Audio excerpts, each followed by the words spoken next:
गुरुदेव भगवान की जय, श्री मौनी बाबा भगवान की जय, श्री सद्गुरुवे नमः। हम सभी को गुरु और भगवान के सामने पूरी तरह समर्पण होना चाहिए और पूरी तरह अपने हृदय को खोल के रखना चाहिए। जो भी अच्छा बुरा है अपने गुरु से आदमी को कह देना चाहिए, जिससे गुरु आपको सहारा दे सके। भगवान के दास हनुमान जी ने विभीषण को जाके दर्शन किया और तुरंत ही भगवत प्राप्ति का लक्षण उनको दिखाई देने लगा। विभीषण कहे कि अब मुझे हुआ भरोस हनुमंता, बिन हरि कृपा मिलहि नहीं संता। तत्काल भक्त प्रभु का है और तत्काल जब मिल गए तो तुरंत ही प्रभु की प्राप्ति होने लगी, ऐसा आभास विभीषण को हुआ। और ये सत्य है कि प्रभु हों या प्रभु के दास हों, ये हमारे नज़र से दोनों एक समान हैं। चाहे गुरु का दर्शन करिए चाहे प्रभु का दर्शन करिए, तत्काल ही हमारे कष्ट को हरण होना शुरू हो जाता है, जिसका मुझे ज्ञान नहीं होता। लेकिन सत्य यही है कि प्रभु से ज़्यादा प्रभु के सेवक पावर रखते हैं। क्यों? कि उनके भक्त हैं। प्रभु अपने भक्तों से बड़ा ही प्यार करते हैं। अपनी वाणी को टाल देते हैं, लेकिन भक्तों की वाणी कभी मिथ्या नहीं जाती। इसलिए संतों से बराबर सेवा करें, बड़ा प्यार करें, बड़ा खुला हृदय रखें। संतों से झूठ ना बोलें, स्पष्ट बोलेंगे तो आपको सहारा वो देंगे। हम लोग अपने गुरु भगवान को गुरु भगवान इसीलिए कहते हैं कि भगवान और गुरु में कोई अंतर नहीं होता। वो महान संत और प्रभु सब एक हैं। उनकी आराधना करके हम वही प्राप्त कर सकते हैं जैसे भगवान की आराधना करके प्राप्त करते हैं।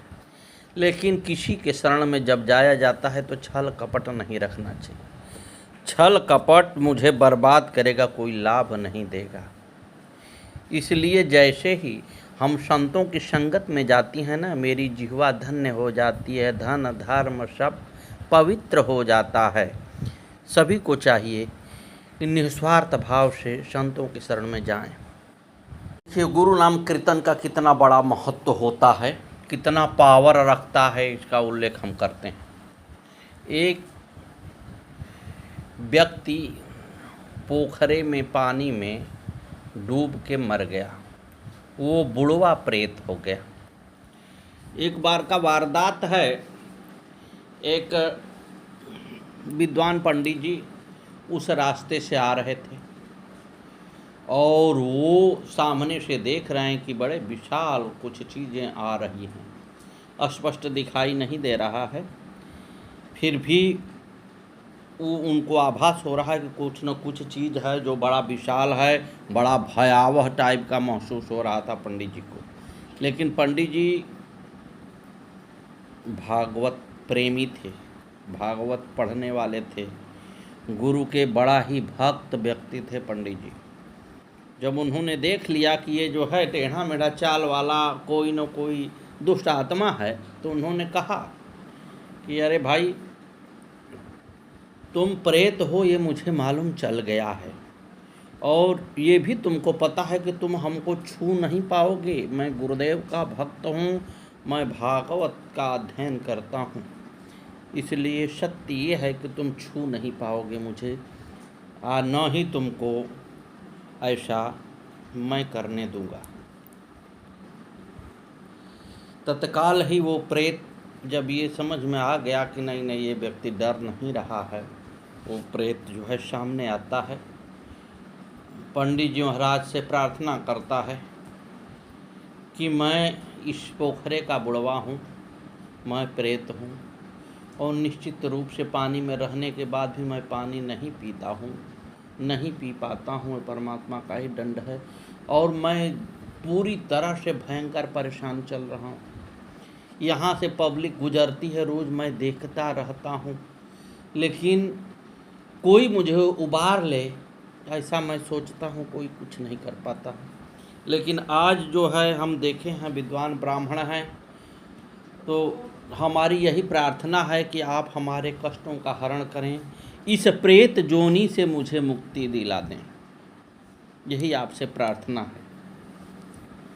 पंडित जी महाराज ने कहा ठीक है, कल से तुम्हारी क्रिया शुरू होगी।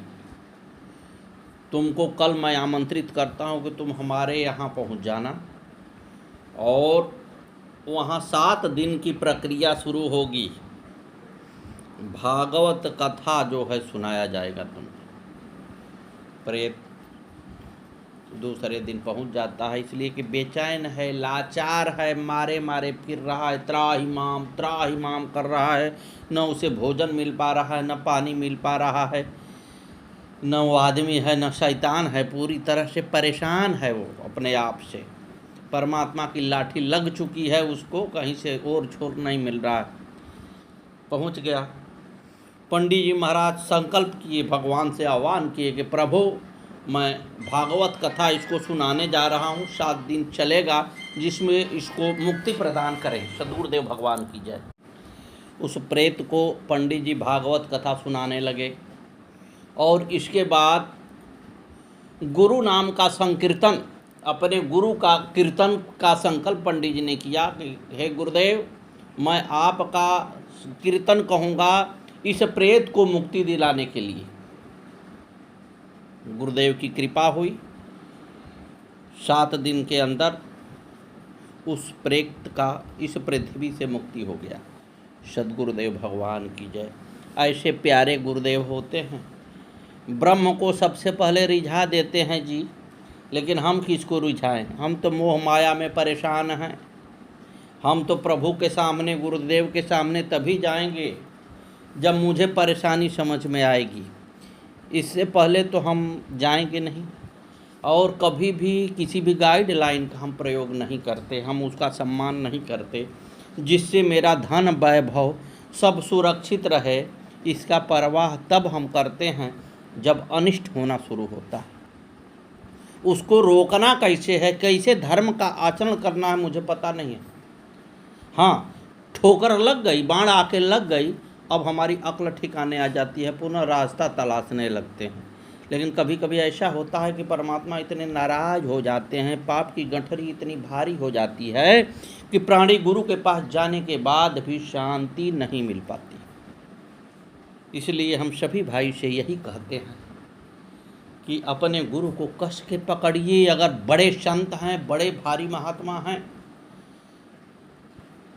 गुरुदेव ईश्वर दोनों एक समान होते हैं, जैसा कई बार व्याख्या की गई है। ऐसे संत अगर हैं, उनके बताए हुए रास्ते पर चलें, धर्म करें, धर्म का आचरण करें। संत महान होते हैं। अगर संत से सामीप्य है आपका, निश्चित रूप से उसका लाभ उठाएं। स्वार्थ में न लाभ उठाएं कि हम गए हैं, संत महात्मा का दर्शन किए हैं, अब हमको वैभव मिल जाए, धन लक्ष्मी मिल जाए। नहीं, अपने को मुक्ति के बारे में तो सोचिए कि किस लिए आए हैं। क्या अगली बार भी मानव जन्म आपको लेना है? आपके बस की बात है, ले लेंगे? नहीं मिलेगा जी।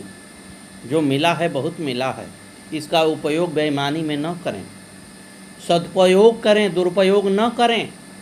और दुरुपयोग जो किया है वो कैसा भोगता है, आप और हमको सबको पता है। हमारा वेद कहता है कि उसको बार बार पृथ्वी पर आकर वो चुकाना पड़ता। सद्गुरुदेव भगवान की जय। आइए कथा की ओर बढ़ा जाए। शापवश अज्ञान में पड़कर आपके पुत्र तथा अन्य सभी यादव आपस में एक दूसरे को मारकर रणभूमि में विनष्ट हो जाएंगे, और आप अपने भाई बलराम के साथ यह शरीर छोड़कर दिव्य लोक को प्रयाण करेंगे। श्री कृष्ण से ऐसा कहकर श्री शिव और पार्वती वहीं अंतर्धान हो गए। इसके बाद श्री कृष्ण अपने गुरु उपमन्यु को प्रणाम करके द्वारिका को चले गए।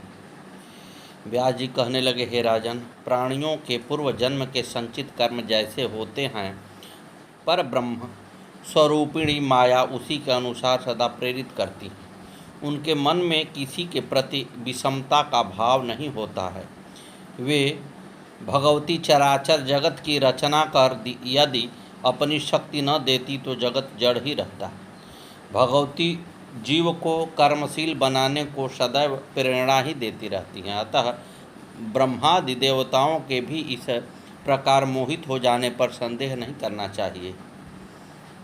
इसलिए स्वतंत्रांशैव देवेशी स्वेच्छाचार विहारिणी तस्मात् सर्वात्मनां राजन् सेवनीयां महेश्वरी नातः परतरं कश्चिदधिकं भुवनत्रये एदधि जन्म साफल्यं पराशक्ते पदस्मृतिः। स्वेच्छा से विचरण एवं विहार करने वाली वे देवेश्वरी है, स्वतंत्र हैं। अतः हे राजन, उन महेश्वरी की सम्यक प्रकार से पूजा करनी चाहिए। तीनों लोकों में उनसे श्रेष्ठ कुछ भी नहीं है। उन पराशक्ति भगवती योग माया के पावन चरणों का सदा स्मरण बना रहे, यही जीवन की सफलता है। व्यास जी कहने लगे, हे राजन, मैंने आपको शांभवी माया का परम श्रेष्ठ पापनाशक पुण्यदायक पुरातन और अत्यंत अद्भुत आख्यान श्रवण करा दिया। जो वेद तुल्य इस आख्यान को नित्य पठन पाठन व श्रवण करता है, वह समस्त पापों से मुक्त होकर के देवी लोक में महान आनंद पाता है।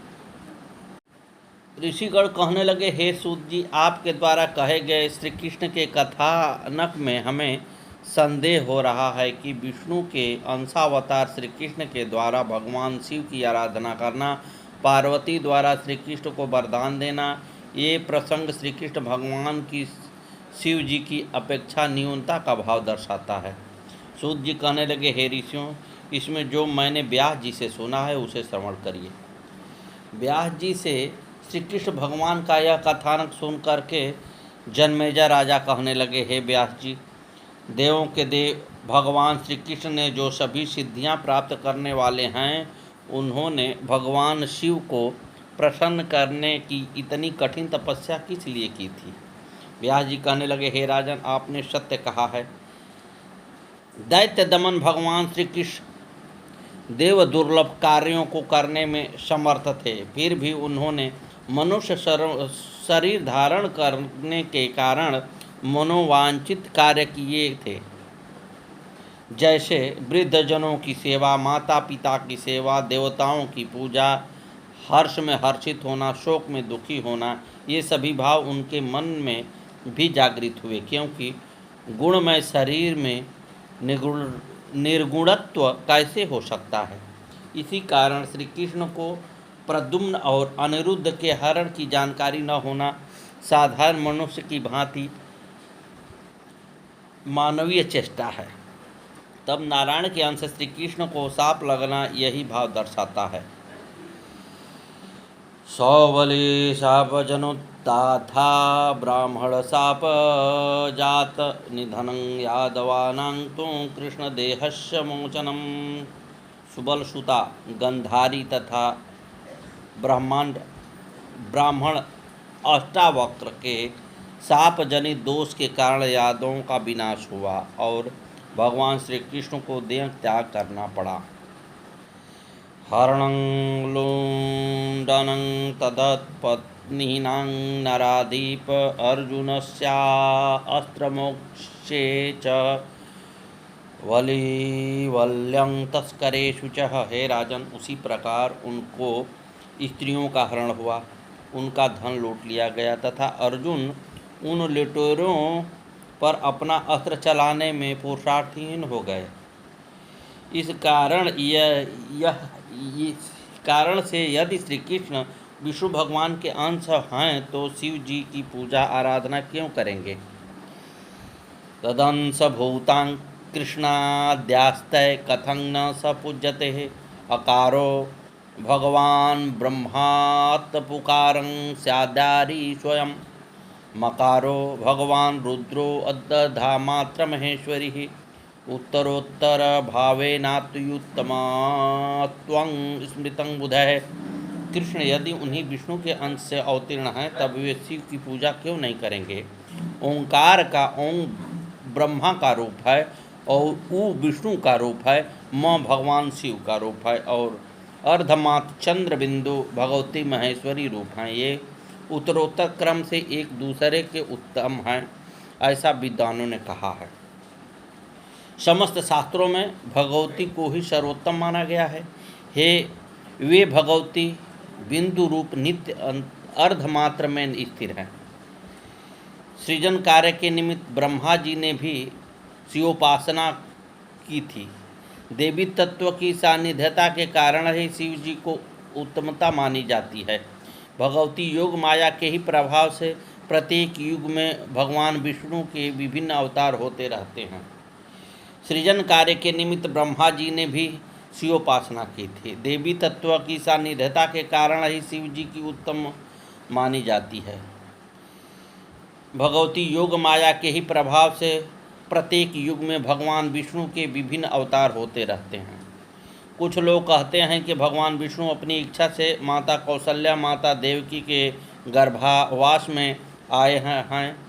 श्रोताओं, यदि भगवान विष्णु स्वतंत्र होते तो गर्भावस्था में उनकी रुचि क्यों होती? जानिहि त्वं महाराज योग माया वशे जगत ब्रह्मादिस्तव्यपर्यन्तं देवमानुषतिर्यगं मायातांत्रि निबद्धाये ब्रह्मा विष्णु हरादयः भ्रमति बन्धयामय मायांति लील्यां चूर्णनाभवत्। अतः हे महाराज, आप यह जान लीजिए कि ब्रह्मा से लेकर तृण पर्यंत संपूर्ण जगत, सभी देव मानव तथा पशु पक्षी योग माया आदि शक्ति भगवती के बस में हैं। मकड़ी के तनु जाल में फंसे कीट की भांति ब्रह्मा विष्णु और महेश आदि ये सभी देव उन भगवती की लीला से माया के बंधन में पड़ जाते हैं और आगमन के चक्र में भ्रमण करते रहते हैं। सद्गुरुदेव भगवान की जय। महेशो नाम राजेन्द्र चकार तपोत्तमः गत्वां हेम गिरोचोग्रं देवमिस्मय कारकम। हे राजेंद्र, उन्हीं दिनों सुमेर पर्वत पर जा कर के महिष नाम के दानव ने अपने इष्ट देव का ध्यान करते हुए पूरे 10,000 वर्ष तक देवताओं को भी विस्मय में डालने वाला उत्तम तप किया। उनके तप से प्रसन्न होकर ब्रह्मा जी कहने लगे, हे पुत्र, मैं तुम्हारी तपस्या से प्रसन्न हूँ, वरदान मांगो। महिष ने कहने लगा, हे ब्रह्मदेव, आप मुझे अमरत्व प्रदान करें जिससे मुझे मृत्यु का भय न हो। ब्रह्मा जी कहने लगे, हे दैत्य प्रवर, जिसका जन्म हुआ है उसका मृत्यु निश्चित है। आया है सो जाएगा, राजा रंक फकीर। अतः इसको छोड़कर कोई दूसरा जो तुम्हारे मन में हो उसे मांग लो। न देवात्मानुषा दैत्या मरणं मे पितामह पुरुषान्न च मे मृत्यु येषां मां कां हनिष्यति। तस्मान्मे मरणं नूनं कामिन्यां कुरु पद्यजः अवलाहन्तां माहन्तु कथं शक्ता भविष्यति। महिष बोला, हे पितामह, देव दानव और मानव इसमें किसी भी पुरुष से मेरी मृत्यु न हो। इस प्रकार जब पुरुष से मेरी मृत्यु नहीं होगी तब भला कौन सी स्त्री मुझे मार सकेगी। अतएव हे कमलियों ने मेरी मृत्यु किसी स्त्री के हाथ होने का वरदान दीजिए, क्योंकि कोई अबला भला मुझे मारने में कैसे समर्थ हो सकेगी। यदा कदापि दैतेन्द्रं नार्यास्ते मरणं ध्रुवं न नरेभ्यो महाभाग वृत्तिस्ते महिषासुर। ब्रह्मा ने कहा, हे दानवेंद्र, जब भी तुम्हारी मृत्यु होगी किसी स्त्री से ही होगी। हे महाभाग महिषासुर, पुरुष से तुम्हारी मृत्यु नहीं होगी। उसे वरदान देकर ब्रह्मा जी अपने लोक को चले गए। इसे सुनकर के राजा व्यास जी से बोला, यह महिषासुर किसका पुत्र था और इतना बलवान कैसे हो गया था। व्यास जी कहने लगे, दोनों भाइयों के कोई संतान नहीं थी। किसके थे? रंभे कारंभ पुत्र जन तनु जी, जो लोक बलशाली थे, लेकिन नहीं कोई पुत्र हुआ, इसलिए दुखी अति भारी थे। रंभ और करंभ दो भाइयों के कोई संतान नहीं थे।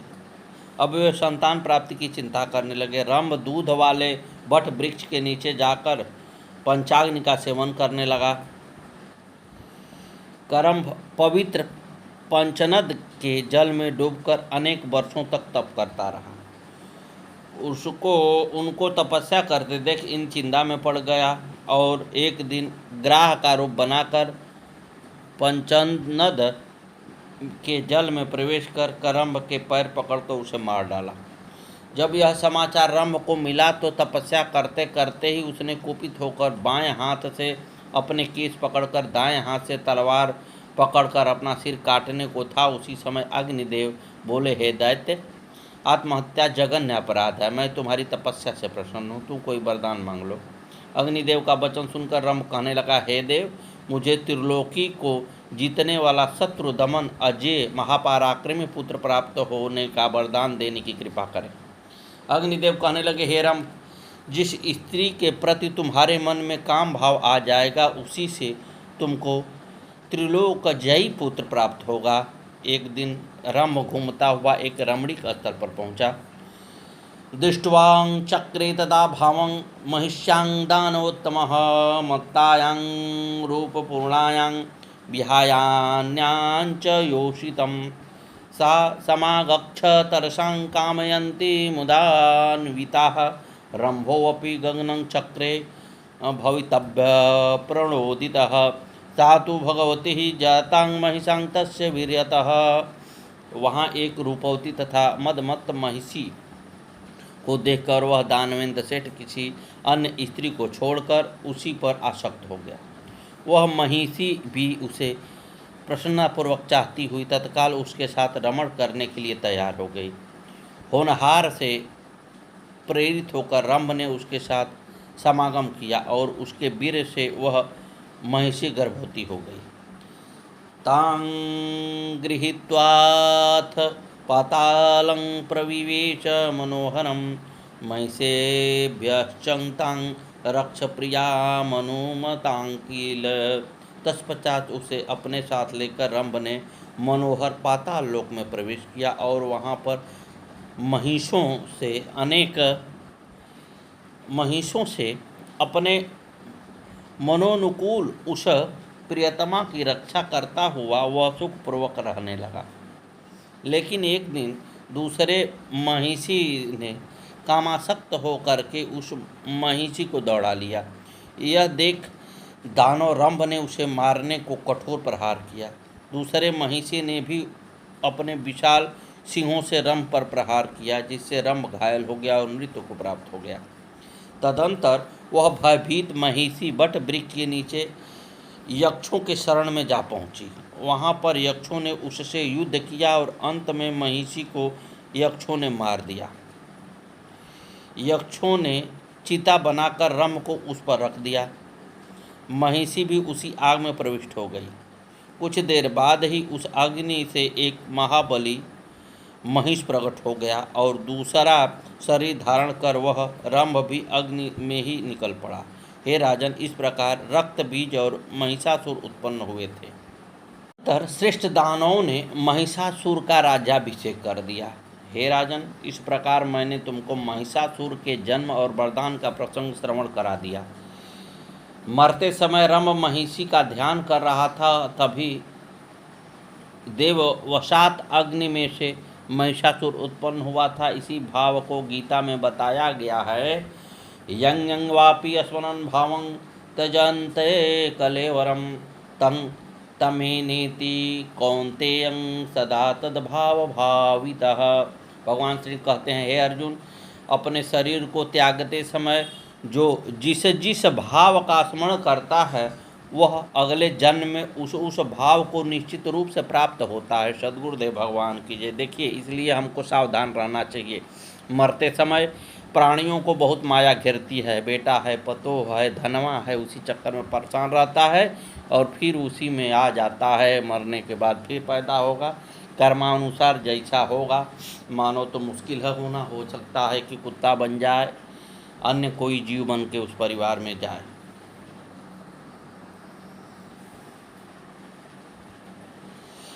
व्यास जी कहने लगे, हे राजन, वरदान पाकर वरदान के प्रभाव से महिषासुर ने समस्त भूमंडल को अपने बाहुबल से जीतकर अपने अधिकार में कर लिया।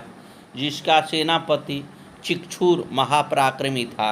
उसका कोषाध्यक्ष ताम्र था और उर्दक, असिलोमा, बिडालाक्ष, वास्कल, त्रिनेत्र तथा कालाबंधन आदि अनेक दानववीर उसकी सेवा में रहते थे। संसार में एक छत्र राज्य स्थापित करने के बाद उसकी पाप प्रवृत्ति बढ़ गई।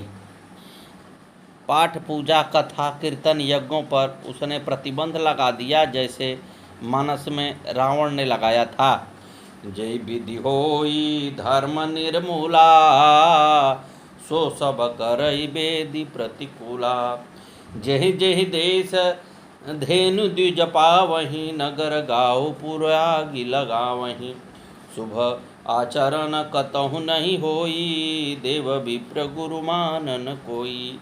नहीं हरि भगति यज्ञ तप ज्ञाना, सपन सुनियन वेद पुराना। वरदान के प्रभाव से अजय बनकर अब स्वर्ग पर भी अधिकार करने को तैयारी करने लगा और उसने इंद्र के पास अपना दूत भेजा। प्राणिधिं प्रेषयामास हयारिस्तु सचीपतिं, ससंदेहरं शीघ्रं माहुयोवाच दैत्यराट। गच्छ वीर महाबाहो तुतं कुरु मे अनघ, ब्रूहि चक्रं दिवं गत्वा निशंक सुरसानिधौ। महिषासुर ने इंद्र के पास अपना एक दूत भेजा। उस दैत्यराज ने दूत को बुलाकर उससे कहा, हे वीर जाओ, हे महाबाहो तुम मेरा दूत का काम करो। हे अनक, तुम निडर होकर स्वर्ग में देवताओं के पास जाकर वहाँ इंद्र से कहो, मुच्च स्वर्ग सटक्ष यथेक्षंगक्ष माचिरम, सेवांग वांग कुरु देवेश महिषस्य महात्मनः। हे सताक्ष, तुम स्वर्ग छोड़ दो और अपनी इच्छा के अनुसार जहाँ चाहो शीघ्र चले जाओ, अथवा हे देवेश महान महिषासुर की सेवा करो। दूत का संदेश सुनकर इंद्र ने कहा, तुम अपने स्वामी से जाकर कह दे कि यदि उसकी युद्ध करने की इच्छा है तो शीघ्र आकर के मुझसे युद्ध करे। हे दानव, तुम सिंहों के बल अपने को सबसे बलवान समझ रहे हो। मैं तुम्हारे सिंहों को उखाड़कर एक सुदृढ़ धनुष बनाऊंगा। अतः हे अभिमानी महिषासुर, तुम शीघ्र ही अपने युद्ध की इच्छा पूरी कर लो।